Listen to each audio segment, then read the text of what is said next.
Good afternoon, Mishpachah and Havarim, and Shabbat Shalom. To all who join me here, thank you for coming. This is a little video about ways in which we know. I think that's what it's about. I've had to think, I don't really know what. It's about an inner feeling that resonates with the heart.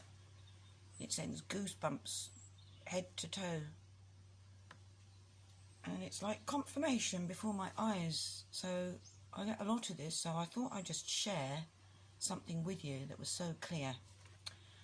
I'd been out of town with a friend when we were driving like home, but it was through the country, and it was a very zigzag path, very long road, and it was very dark. There was nothing, just farm fields everywhere. And as we drove up to a crest of a bridge, I had about 3 bridges left to go before I got to town, and then under this crest of a bridge, and my car just cut out and the engine died. And luckily, we had enough momentum to just coast over the bridge and down the other side, remarkably, into a very unexpected patch of grass the same size as the car next to a bush. Isn't that amazing? Isn't that the way it works? Anyway, praise Abba for all the small mercies he gives to our life. After hanging around to see if anyone would stop, they didn't, and hardly anybody passed us anyway. We discussed how to get home, by road or canal. I was with a lady I was helping for a while, and she's gone now. She was very nice to be with. She came with me everywhere, very cool. So we had a choice. We could have gone by road, but the road was dual carriageways and not safe. The canal's got a path, and yeah, probably the safest route to get home. The light was fading fast, and I hadn't brought my phone or a torch because I wasn't expecting this. I'd only taken someone home to their boat, a friend of mine. Anyway, there were no houses nearby, very few cars, and very little options, really. I asked Abba to please walk us safely home, no matter how or where you walk us. And anyway, I knew. The canal passed the bottom of town. Oh, sorry, wasp in my face.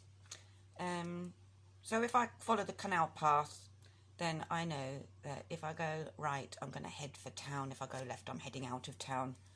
And I felt it would be safer than the city roads with all the cars. There were so many cars on the roads, it was ridiculous.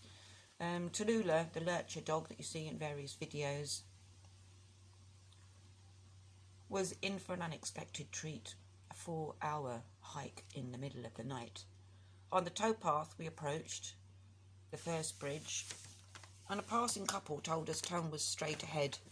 The trees closed in around us, and the path was rarely visible. I was singing to Yahweh as the song of Moshe went round and round and round in my head and my heart. It's beautiful, it's so comforting. And with that voice, wow. We hiked with purpose for about 2 hours, and nothing was familiar, nothing at all, not a light in the distance, not a bush, nothing. A bench gave us somewhere to rest, and there was a flashing light in the water. It was highlighting the surrounding trees, so everything was lit up around us with this. Well, I took a look, and it was a mobile phone ringing all the time we sat there. It was like Abba gave us a light. Anyway, that was very interesting. Couldn't get in the water to get it. It was a bit deep, but never mind. We continued for another hour, and I asked another couple. We found another couple, and I asked another couple if this is the right direction. And they told us to cross at the next bridge, and at the bridge after to head over a field diagonally to another bridge and a different towpath. So it's a good job we asked, or we would have been somewhere else. I'm not really quite sure. I think that's a longer path toward town and possibly the river. I'm not sure. Anyway, we found the other path and continued skirting round the lower edge of town on the way out of town again. So I live the other side of town. Anyway, near a skate park, which is on that picture, we headed for the road, as that part of the towpath has actually attracted a lot of crime in the past. I didn't want to put me or this lady that I was helping in that sort of danger. Anyway, from the road I looked across to the water and I saw a stopping and standing still vision of what you see here. I had been praying on the walk and I'd asked what this had happened for. Why had we broken down in the middle of nowhere at night time? Not a very safe thing to do. What was going on, Father? Would you like to tell me?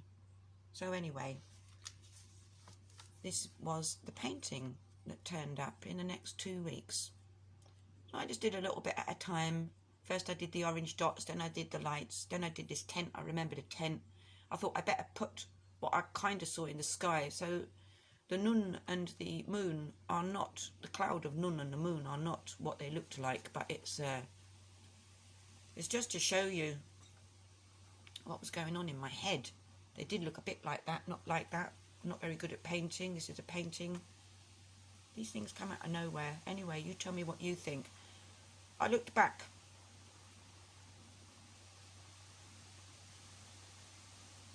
And I heard something. I heard in my voice, in my head, rest in my peace. And I heard, but separately, walk with me. And these are the two clear sentences. And I think I heard them with ears of my heart because they sounded like a voice, but an inner voice emanating from somewhere. It even sounded male, but it's got to sound something. I don't know what that is. I'm trying to help you understand how to discern what these things are. So when I was looking back, I noticed a long dark path that led us through the trees and toward a road. Okay, the long dark path. We live in that long dark path, this life, in the flesh. And then, from the roadside where we stood, it looked like a runway straight ahead of us, extremely lit up in the surrounding darkness. The moon was veiled in a mist of cloud, shaped like a pea. On its side, a bit strange, and that was because I noticed as we stood there that if you watched the clouds moving, then the shape of the moon was slightly changing and it was looking more elongated and round. Anyway, or it could have looked like a door of light, because I'm not sure, because the Nun looked like it's going to it. A lingering cloud was remarkably the shape of Nun, remarkably, and it was heading up and getting bigger. Oh wow, isn't that like the end of times when he's coming closer, drawing near? I don't know, you tell me what you think of this. In my head, I could see immediately that from the pitching of tents, as we emerge from the darkness, there is a runway of lights like signs, as the good seed leads us to the illuminating truth not so far away. Wow, in a split second, this is what it said to me. Took me 3 more weeks to actually get it on a piece of canvas, as I wondered whether I should or not should. I don't know what to do.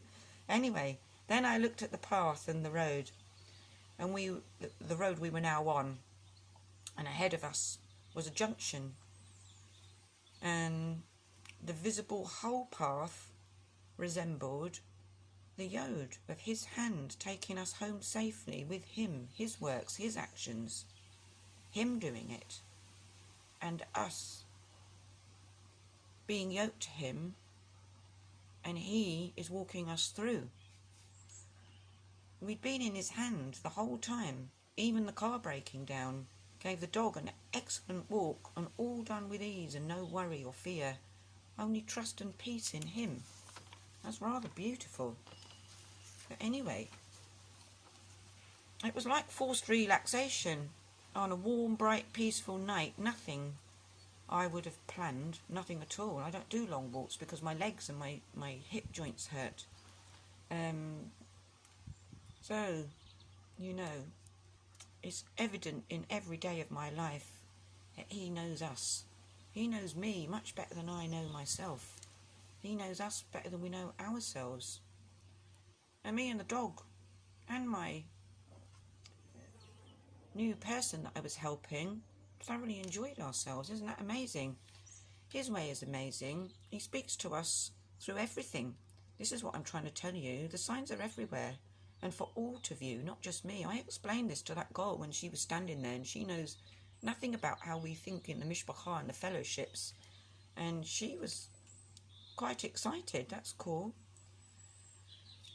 Oh, the signs are everywhere for all of us to view, who have the eyes to see and the ears to hear and a heart that can understand.